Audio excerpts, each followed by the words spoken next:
ଭଲ ଗାଇବେ ତାଙ୍କୁ ନେଇକି ଆମେ ଆତ୍ମନିର୍ଭର ଭାରତ ଆମ୍ବାସେଡର ଆମେ ନିଯୁକ୍ତି କରିବା ସେଇ ବିଷୟକୁ ଏବଂ 15 ମଧ୍ୟରେ ଗୋଟେ ଏନ୍ଏସ୍ଏସ୍ ସ୍ତରୀୟ ଗୋଟେ ସଭା ଆୟୋଜନ ହେବ ସେଇଥିରେ ତାଙ୍କୁ ପ୍ରେରଣା କରି ସେଇଠୁ ଆମେ ଏନ୍ଏସ୍ଏସ୍ ସ୍ତରୀୟ ଆମ୍ବାସେଡର ଭାବେ ନିଯୁକ୍ତି କରିବା।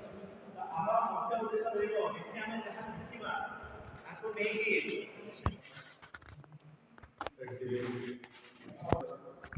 ଏବଂ ଆନନ୍ଦ ପଥ ଉପନ୍ୟାସ ଏ ଉପନ୍ୟାସରେ ଯେଉଁ ଚରିତ୍ର ସବୁ ଅଛନ୍ତି ସେ ଚରିତ୍ର ମାନେ ସୂଚାଉଥିଲେ ଜାତୀୟତାର କଥା। ସେହି ସୂଚନା ସେମାନେ ସୂଚନା ଦେଉଥିଲେ ଜଣେ ଭାରତୀୟ ଭାବରେ ଭାରତ ପାଇଁ ନିଜର ଜନ୍ମଭୂମି ପାଇଁ କ'ଣ ସବୁ ଆଜି ସମସ୍ତେ ବ୍ୟସ୍ତବହୁଳ ଜୀବନ ଆମେ ବିତାଉଛେ ଦେଖିଲେ ସମୟ ସମସ୍ତଙ୍କର ଅର୍ଜନ କରିଛି।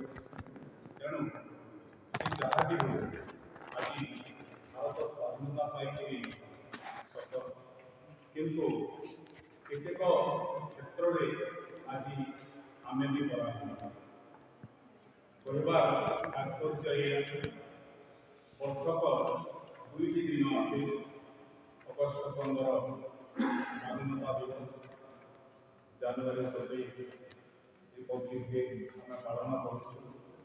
ଯେଉଁ ଦିନରେ ବି ଆମେ ଆମର ଜନନୀ ଜନ୍ମଭୂମିକୁ ମନେ ପକାଉଛୁ।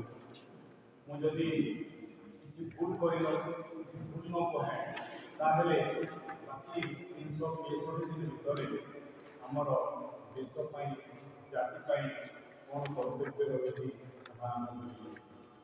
ତେଣୁ ଆଜି ଯେଉଁ କାର୍ଯ୍ୟକ୍ରମ ରହିଛି ବନ୍ଦେ ମାତରମ୍